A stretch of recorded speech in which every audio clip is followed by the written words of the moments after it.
ఉద్యమం న్యాయమైంది కాదని మేము ఎవరూ అనడం. కానీ కాంగ్రెస్కి తన కంపల్షన్స్ తనకున్నాయి.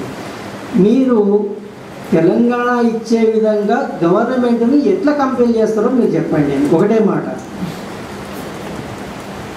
కంపెల్ చేయగలిగితే ఇచ్చేస్తారు. అందుకు ఉదాహరణలు ఎవిడెన్స్ మనకు చాలా క్లియర్గా కనిపిస్తున్నది. 2009 డిసెంబర్ 9న చిదంబరం ఎందుకు ప్రకటించడం? కంపల్షన్. 23 వచ్చేటప్పటికి ఎందుకు మార్చేసారు? కంపల్షన్. ఇప్పుడు నాతో మాట్లాడిన పెద్ద మనిషి అన్నదేంది? కంపల్షన్. ఏంటి కంపల్షన్?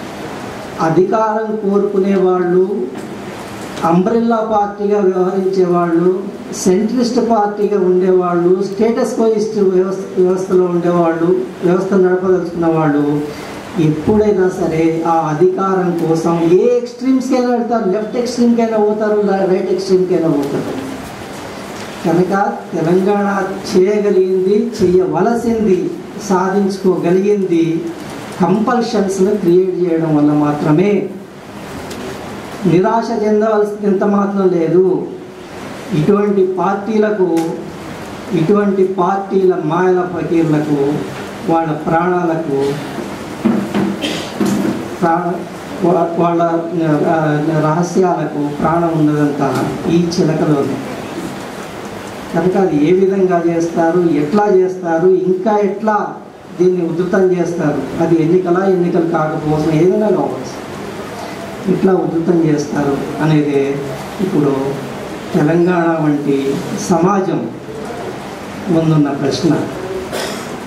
తమ నాయకులే కొలాబరేటర్లు అయ్యి తమ వెంట నిలవని పరిస్థితిలో వాళ్ళను కూడా ఏ విధంగా కంపేర్ చేస్తూ కనీసం నటించేటట్టు చేయగలుగుతున్నారో తెలంగాణ ప్రజలు, అదే పద్ధతిలో అటువంటి కంపల్షనే క్రియేట్ చేసి కనీసం ఒక దశలో ఇక తెలంగాణ యువక తప్పదేమో అనే నిస్పృహ పరిస్థితి ఆంధ్ర ప్రాంతం వారికి కూడా ఏ విధంగా కలిగిందో అటువంటి పరిస్థితులను సృష్టించడం తప్ప, అటువంటి పరిస్థితుల్లో సృష్టించి కొనసాగించడం తప్ప ఇంకొక మార్గం, ఇంకొక పరిష్కారం తెలంగాణ వంటి సమస్యలకు లేదు. ఇది మనం గుర్తించాలని నేను కోరుతున్నాను. ధన్యవాదాలు.